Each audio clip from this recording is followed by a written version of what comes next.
你以为丰盛是拥有更多钱、更多爱、更多掌声、更多选择。可今晚，我们先把答案倒过来看，也许真正的丰盛，不是你终于把人生填满，而是你在某个很安静的夜里，忽然发现，原来自己从来没有那么缺。这里是静夜书画，我是半度若溪。睡前听完一本书，今晚我们读杨定一博士的《丰盛》。夜深了，白天的喧闹一点点退到远处，窗外的风声变轻，房间里的灯也像是懂你，安静地陪着你。你可能刚忙完一天，身体还在疲惫里，脑子却停不下来。你可能只是刷了很久手机，越刷越空，越看越觉得别人都过得很好。你也可能刚和某个人说完话，表面平静，心里却有一点委屈。白天的你很能撑，你把情绪收好，把责任扛起，把消息一条条回复，把笑容挂在脸上。可到了夜里，四周安静下来，那个真正的你才慢慢出现。你会发现，其实自己很累，不是睡一觉就能完全好的累，而是一种心里一直在追赶的累。我们总在追赶，追赶更好的工作，追赶更高的收入，追赶别人的认可，追赶一个看起来更体面的自己。我们以为只要再努力一点，人生就会更丰盛，只要再坚持一下，焦虑就会消失。只要某一天我有了想要的一切，我就终于可以安心。可是亲爱的，你有没有发现，很多时候不是这样的。你买到了想买的东西，快乐只停留了几天。你完成了一个目标，放松没有持续多久。你得到了一次夸奖，很快又害怕下一次不被看见。你明明已经走了很远，却还是觉得自己不够好。好像人生是一台永不停下的跑步机，你一直在跑，可那个叫满足的终点总是往前挪一点。今晚这本丰盛想温柔地提醒我们，也许我们都走反了。丰盛不是在远方等你赢回来，丰盛也不是外界终于赏给你的一杯水，丰盛更像你本来就连着的泉眼。你以为自己是空杯子，所以拼命向外要，可这本书想说，你不是空杯子，你只是忘了水源本来就在你里面。杨定一博士是一位很特别的作者，他有科学家的背景，也有很深的生命体悟。他7岁离开台湾，后来进入耶鲁大学，又在生化和医学领域完成博士训练。按我们平常的眼光看，他的人生足够优秀，也足够耀眼。可他写丰盛，不是为了教我们变得更强，更会赢，更会吸引资源。他写给那些在生活里受过伤的人，写给那些努力了很久却还是觉得空的人，写给那些表面过得不错，心里却常常不安的人。他关心的问题不是怎样拥有更多，而是为什么我们已经拥有不少，却仍然觉得匮乏。为什么我们拼命追求幸福，却常常离幸福越来越远？为什么我们渴望丰盛，却总把自己活成了一个紧张的祈求者？也许答案很简单，也很刺痛，因为我们太习惯从我没有开始生活了。我没有足够的钱，我没有稳定的关系，我没有别人那样的运气，我没有让自己满意的样子。这个没有像一层灰落在我们的眼睛上，于是我们看不到手边的灯，看不到今天的热水，看不到身体还在支撑你，看不到自己已经熬过了很多难关。我们只盯着缺口，缺口越看越大，心也越缩越紧。杨定一博士把这种状态称为萎缩，不是身体的萎缩，而是生命感的萎缩。一个人越觉得自己缺，越会抓紧，越抓紧，越害怕失去，越害怕失去，越看不见已经拥有。就像你站在一片森林里，却只盯着一棵树，你怕这棵树不够高，怕它不结果，怕它被别人夺走，你太紧张了。所以你忘了抬头，你忘了还有风，有阳光，有鸟鸣，有整片森林的生机。丰盛不是那一棵你拼命守住的树，丰盛是你终于发现自己一直站在森林里。我们过去常听到一种说法，叫吸引丰盛。你要积极想象，你要相信自己会得到，你要向世界发出愿望。这些方法不是完全没有用，他们有时会给人希望。可杨定一博士带我们再往深处看一眼。当我们说我要吸引丰盛的时候，心里是不是仍然藏着一个前提，那就是丰盛不在我这里，我要把它从外面吸过来。亲爱的，问题就出在这里。当你默认自己是缺的，你在努力吸引，也还是站在匮乏的位置上。就像一个人一边说我相信自己会被爱，一边在心里不断确认我现在是不值得爱的。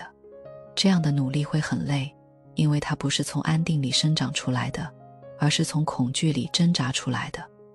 丰盛想给我们的第一个转向，是从吸引丰盛回到成为丰盛，不是让你停止行动，不是让你放弃追求，更不是让你躺平。它只是提醒你，先把内在的位置放对。你不是一个空洞，你不是一个等着被世界填满的人，你本来就是生命的一部分。生命本来就通过你呼吸，通过你感受，通过你学习，通过你一次次重新站起来。就像一棵苹果树，它不会每天焦虑地问苹果什么时候来爱我，它只是扎根泥土，舒展枝叶，迎接阳光和雨水。它活成一棵苹果树，到了季节，果子自然会来。我们也是一样，你越回到自己，越不需要表演成别人喜欢的样子。你越靠近内在的真实，越能让适合你的东西自然发生。可我们在生活里常常忘了这一点。我们看见别人升职，就怀疑自己太慢；看见别人结婚，就怀疑自己没人爱；看见别人赚钱，就怀疑自己没本事；看见别人发光，就觉得自己暗淡。于是我们离自己越来越远。我们不再问我真正想要什么，我们只问别人是不是比我过得好。我们不再问我的节奏是什么，我们只问我是不是落后了这样的生活。当然会累，因为你每天都在用别人的尺子量自己。可一朵花没有必要按照另一朵花的季节开放，一棵树也不需要长成另一棵树的形状。你有你的土壤，你有你的根，你有你的风雨，你也有你的花期。丰盛不是变成别人，丰盛是终于允许自己成为自己。那具体该怎么做呢？第一把钥匙是感恩，但这里的感恩不是道德要求，不是别人劝你别抱怨了，你要知足，也不是你为了得到好运硬逼自己说谢谢。真正的感恩是一种温柔的看见，看见此刻仍然有东西在支持你，看见人生并不是只在亏欠你，看见你并没有被完全丢下。你可以现在就试一试，不要想太宏大的事，就看一看房间里的灯，它正在为你照亮这个夜晚。感受一下身下的床，它正在接住你的疲惫。再感受一下呼吸，它没有因为你今天焦虑就停止工作，它一直在那里，一次一次把你带回生命里。你看，这些都不是小事，只是我们太习惯拥有，所以忘了惊讶。感恩就是把麻木的眼睛重新擦亮。你不需要等到人生完全顺利才感恩，你可以感恩今天安全到家，感恩有一顿饭让你不再空腹，感恩有人回了你一句温柔的话，感恩你明明很累，却还是没有放弃自己。每天睡前，你可以问自己，今天有什么小事值得感谢？越小越好，因为真正改变一个人的，往往不是那些巨大的好运，而是你开始愿意看见微小的光。一个人如果每天只盯着问题，世界就会变成问题的合集。一个人如果开始看见恩典，世界就会慢慢露出柔软的底色。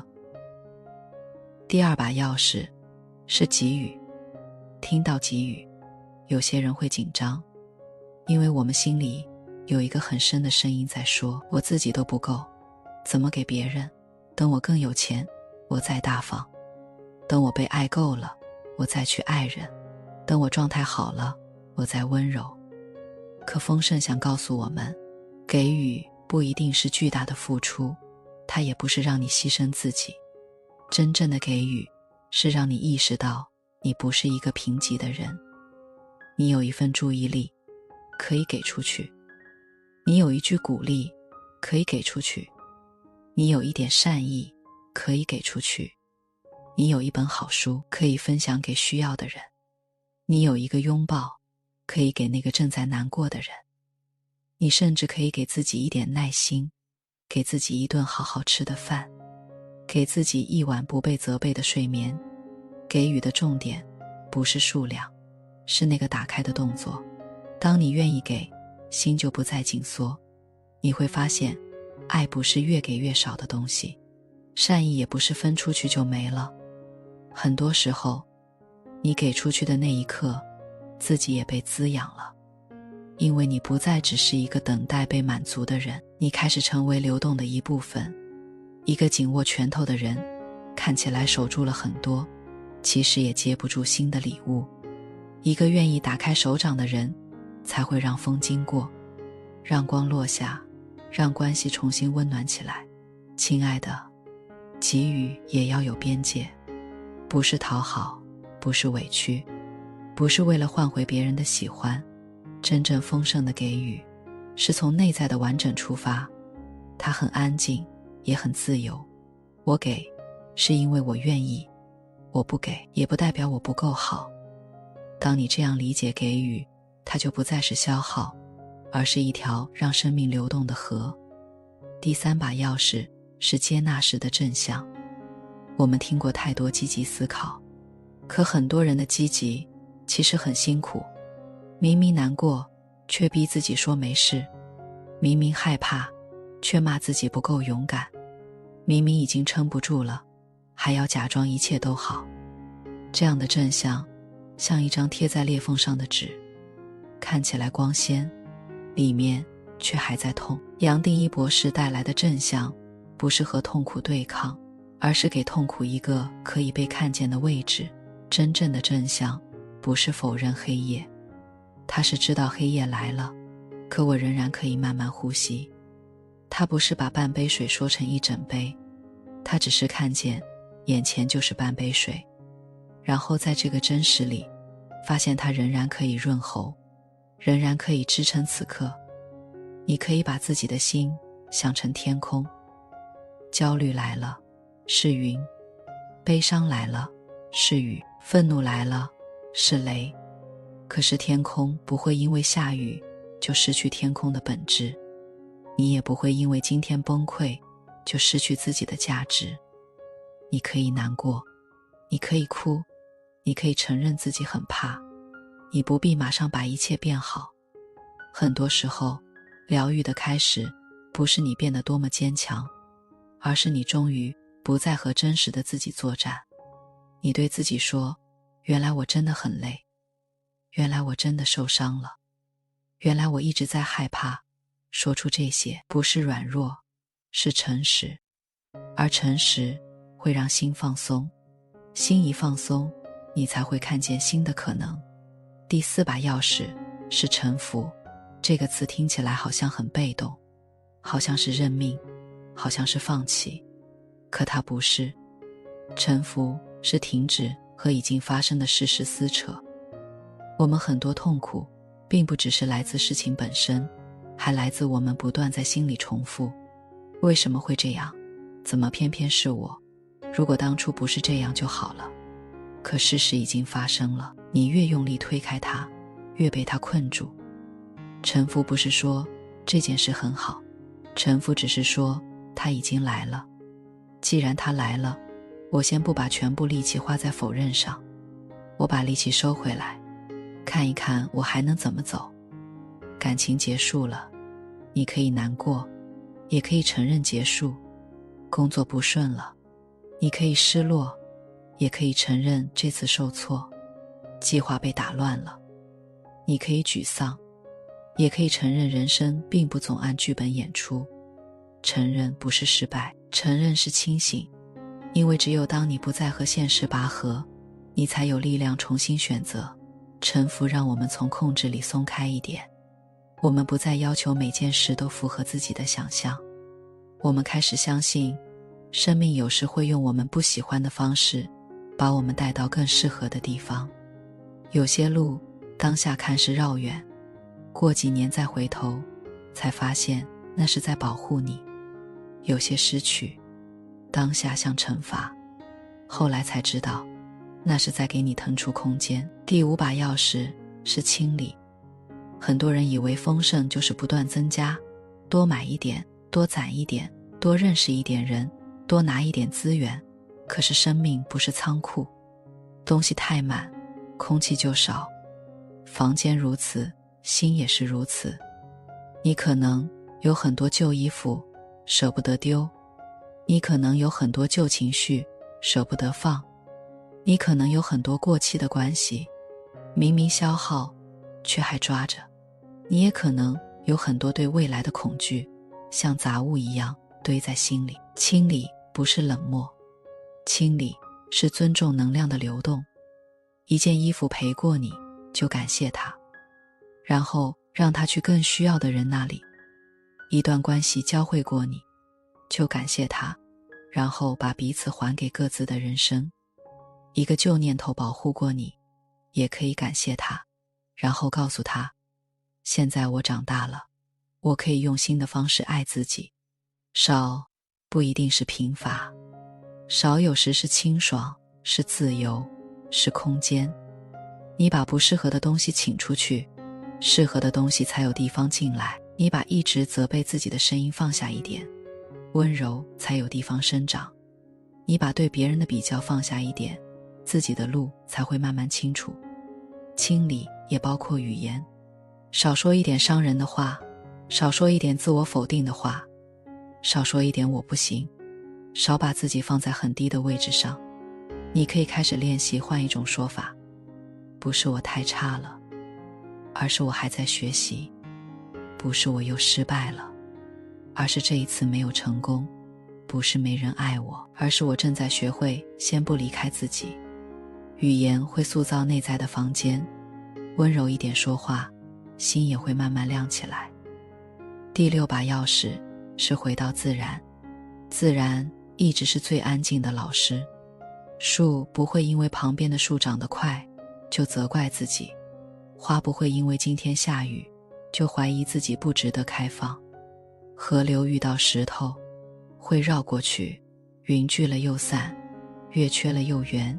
自然从不急着证明什么，它只是按照自己的规律运行。人一靠近自然，心就容易放松，不是因为问题全部解决了，而是你忽然想起生命本来就有起伏。你可以找一个周末去公园走一走，别急着拍照，别急着发朋友圈，就慢慢走，看一棵树怎么站着，听风怎么穿过叶子，看一朵花怎么安静开放。你会发现自然没有那么多应该，它不会催你，不会比较你，不会要求你马上变好，它只是让你在它面前重新做一个简单的人。你呼吸，你走路，你看见光，你感觉身体还在，那一刻你会明白，原来生活不必总是那么紧。第7把钥匙是向内追问。书里有一个很重要的方法，叫参。它不是让你想出复杂答案，它也不是一种玄妙的表演，它很简单，简单到你可能会低估它。当恐惧来了，当焦虑来了，当愤怒来了，当委屈来了，你先不要急着跟着故事跑，不要急着想他为什么这样对我，不要急着想明天会不会更糟，不要急着想我是不是完了。你只要轻轻问一句，谁在焦虑，谁在害怕，这个感到受伤的我究竟是谁？问完以后，不要立刻回答，就让这个问题留在心里。它像一盏小灯，把你从情绪的故事里带回来。你会开始发现，焦虑是一阵浪，它会来，也会走，也会散开。可有一个更深的你，一直知道这一切正在发生。那个知道焦虑的你，不等于焦虑；那个看见悲伤的你，不等于悲伤。你不是风暴，你是容纳风暴的空间。你不是海面上那一层巨浪，你还有更深的海底。海面可以狂风大作，海底仍然安静。这个练习不是让情绪立刻消失，它只是让你不再完全被情绪带走。你开始和内在最深的自己重新连接，那份连接就是安全感真正的来源。不是别人永远不离开你，不是生活永远不出错，不是你永远成功。真正的安全感是你知道，无论外面发生什么，你都可以回来，回到呼吸，回到觉察，回到那个没有被生活打碎的地方。亲爱的，读到这里，我们可以轻轻停一下。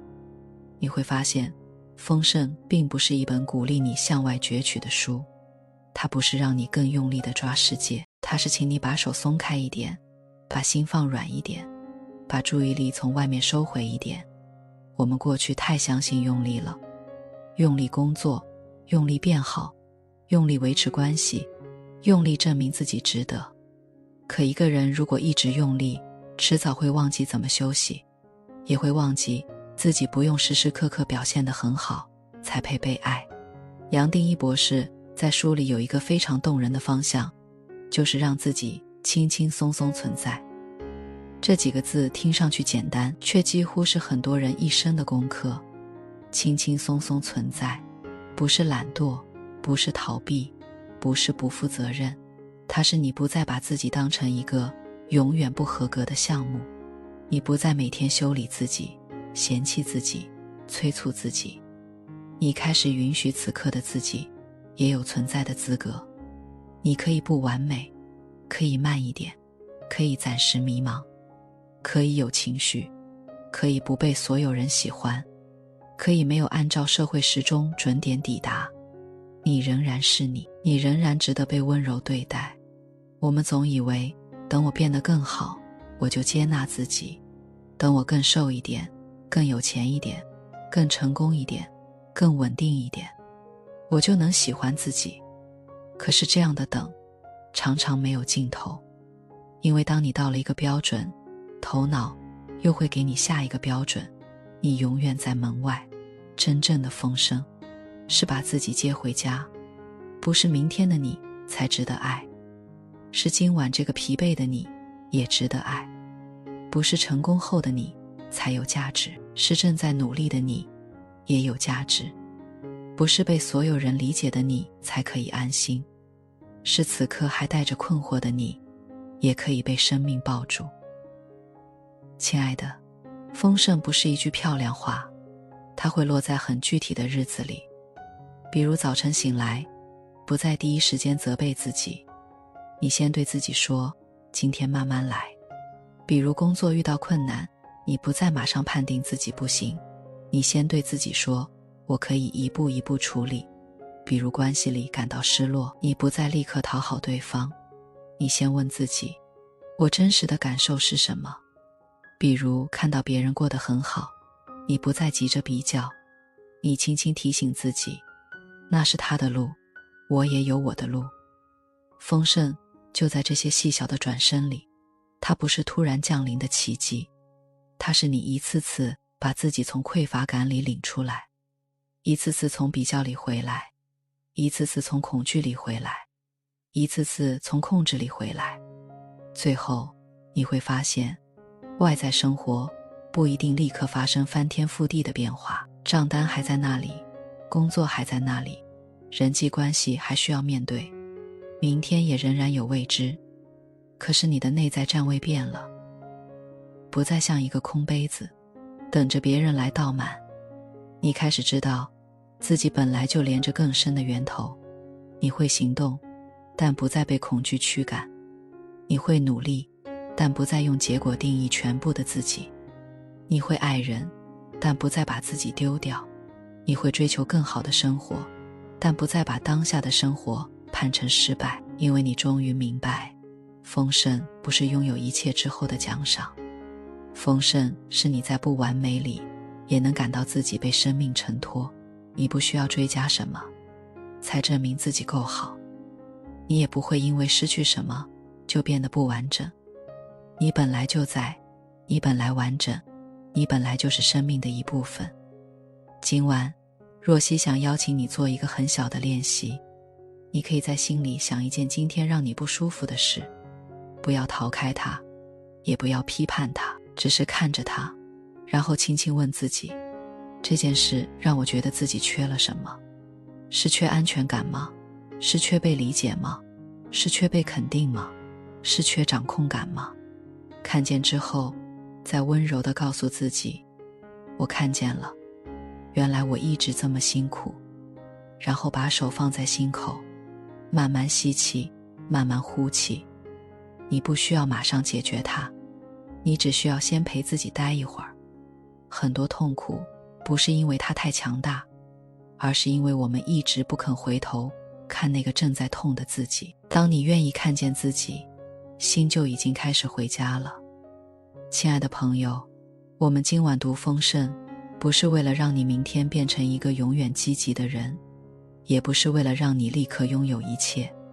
我们只是一起记起一个很温柔的真相，你不是一个需要不断补足的缺口，你不是一张永远考不完的试卷，你不是别人眼光里的成绩，你是一个正在生活里学习的人。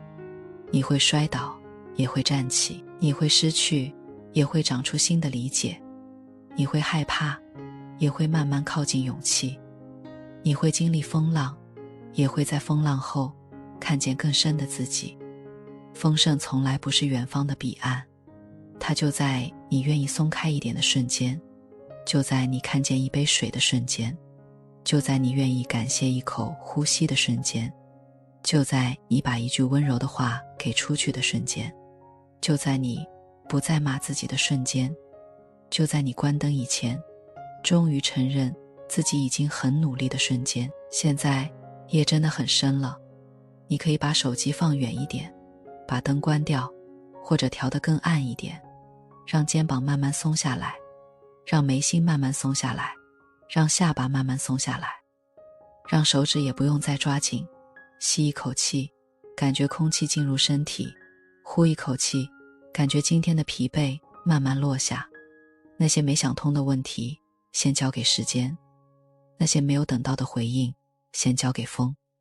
此刻你只需要睡觉，你不需要证明自己，你不需要追赶任何人，你不需要在今晚修好整个人生，你只是躺在这里，被床接住，被夜色包围，被自己的呼吸轻轻带回家。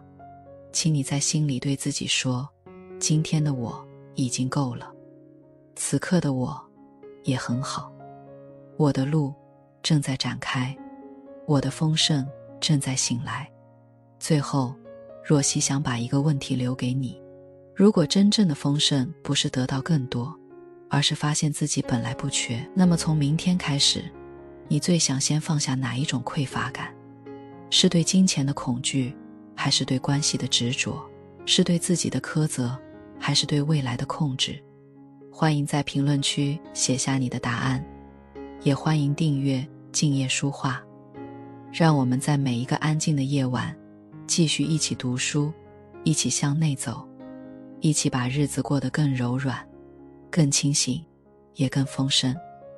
晚安，亲爱的朋友，愿你今晚睡得很沉，愿你醒来时心里有光，脚下有路，愿你慢慢相信，生命没有把你落下。你本来完整，你本来丰盛，眼前的一切都可以从这一刻轻轻重新开始。